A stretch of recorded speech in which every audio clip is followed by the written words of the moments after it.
They abuse their position or power due to their motives of personal ambition and lacking self-awareness. They use gaslighting, mind-controlling narratives, suppression of free thinking, undermining, belittling, and they take actions that disempower staff.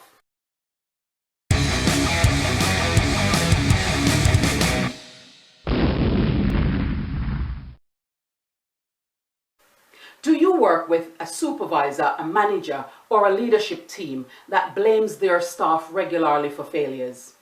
Does your management team take the praises when things are successful and give no recognition to staff? In staff meeting, do you find that the praises that leaders give are insincere, condescending, and inauthentic? Does your leaders tend to deliberately name and shame staff and misuse confidential information?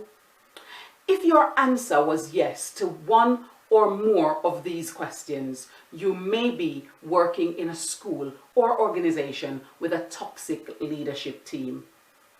Let's explore some of the conditions or some of the common traits and their impact on the people that these toxic leaders lead and manage.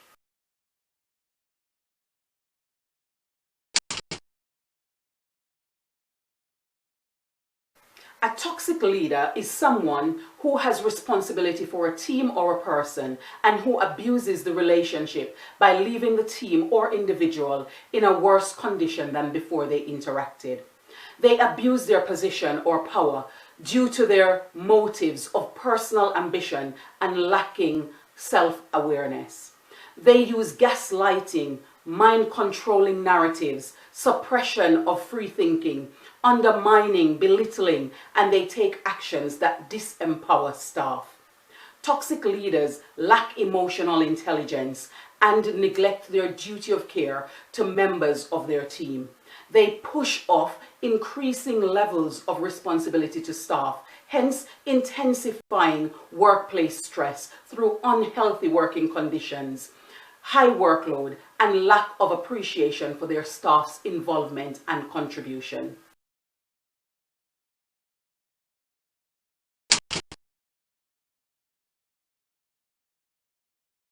The distinguishing qualities or characteristics of toxic leaders are many. However, they can be condensed into 8 distinct characteristics. Toxic leaders frequently lie or have inconsistent expectations which change with their changing mood. Additionally, they don't listen to feedback because they believe that they will not be profitable to their development or the organization. They place importance on hierarchy and its relevance in the order of operation over the importance of efficiency. They are usually arrogant, believing that things can only be successful with their direct involvement, and as such, they need to be copied into or directly read in on any and every development.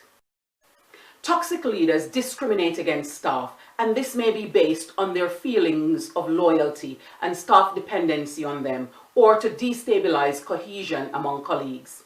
These behaviors are characteristics due to their lack of confidence and them being overly self-interested. They are often very incompetent at their jobs, and consciously so. Therefore, they seek to belittle other colleagues who they deem better practitioners, or simply to get that validation through the misuse of their power.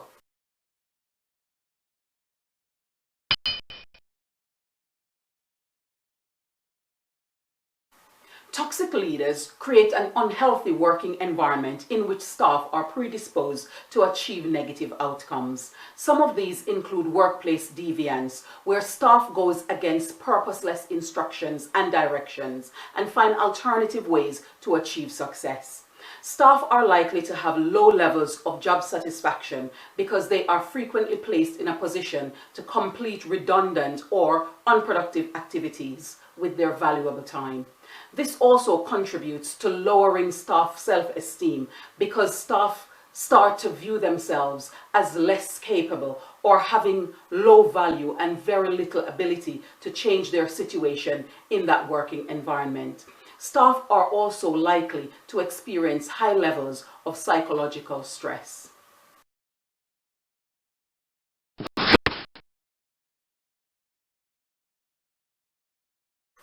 In the presence of toxic leadership, staff develop a resentment to their processes, their vision, and their policies because they are unable to see the value or benefits in practicing them.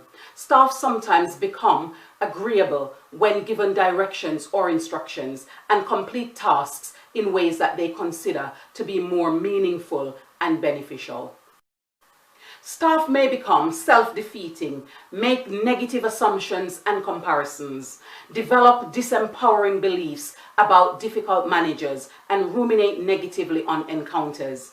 Staff may struggle to forgive, blame each other, and fear failure and making mistakes. Staff may also start to make careless mistakes, become disrespectful to co-workers, fail to take responsibilities, skip important meetings, miss deadlines, and shed accountability for decisions or the possible consequences of them.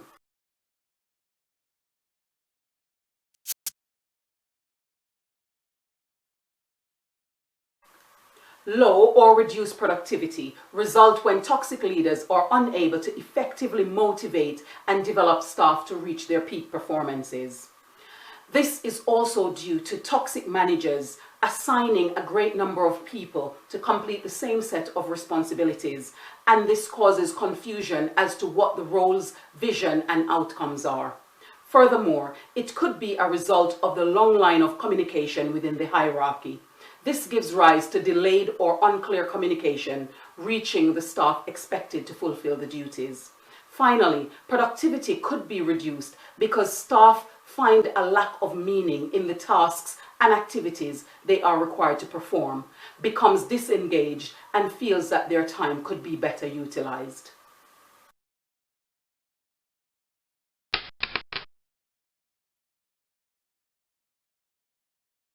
When toxic leaders or managers are present in schools and organizations, they create the climate that breeds low morale. This increases staff turnover and in turn decreases the school's or organization's ability to have any sustainable progress or success. Toxic leaders are unable to motivate and equip staff with the skills and engagement required to continue to display a productive behavior for the benefit of the organization. This is because staff are conscious that they will not be listened to or that their feedback will not be taken seriously, and that these toxic leaders' hierarchy and status quo impressions are more important to them than the real needs of staff and purposeful organizational development.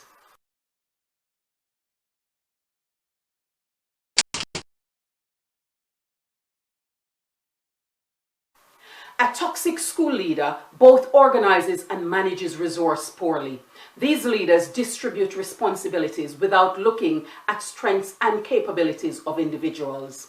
They refuse to give roles and responsibilities to those individuals who will challenge their opinions as they seek only compliance. Toxic leaders use the resources to build a large management hierarchy and runs an understaffed team where practitioners are really needed to give tangible impact. Toxic leaders overwork staff and use highly skilled staff for duties that have a low skill requirement. Instead of verifying that staff are clear on their roles and have the time and resources to fulfill them, they overstretch staff and expect them to find alternative ways of delivering quality without the necessary equipment or the adequate time or relevant training. This results in frustrated students and staff, compounding the high rate of staff turnover.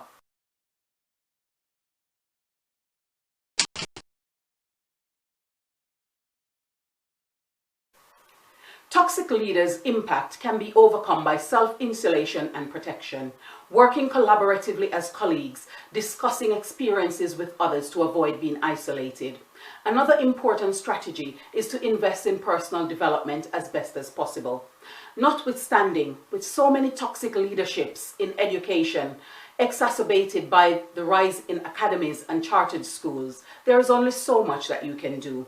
Be self-aware and conscious of when you will need to pull the plug and move to greener pastures. Have you had an encounter with any toxic leader or manager?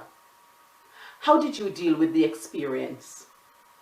What advice could you give to someone else who is struggling with a similar situation?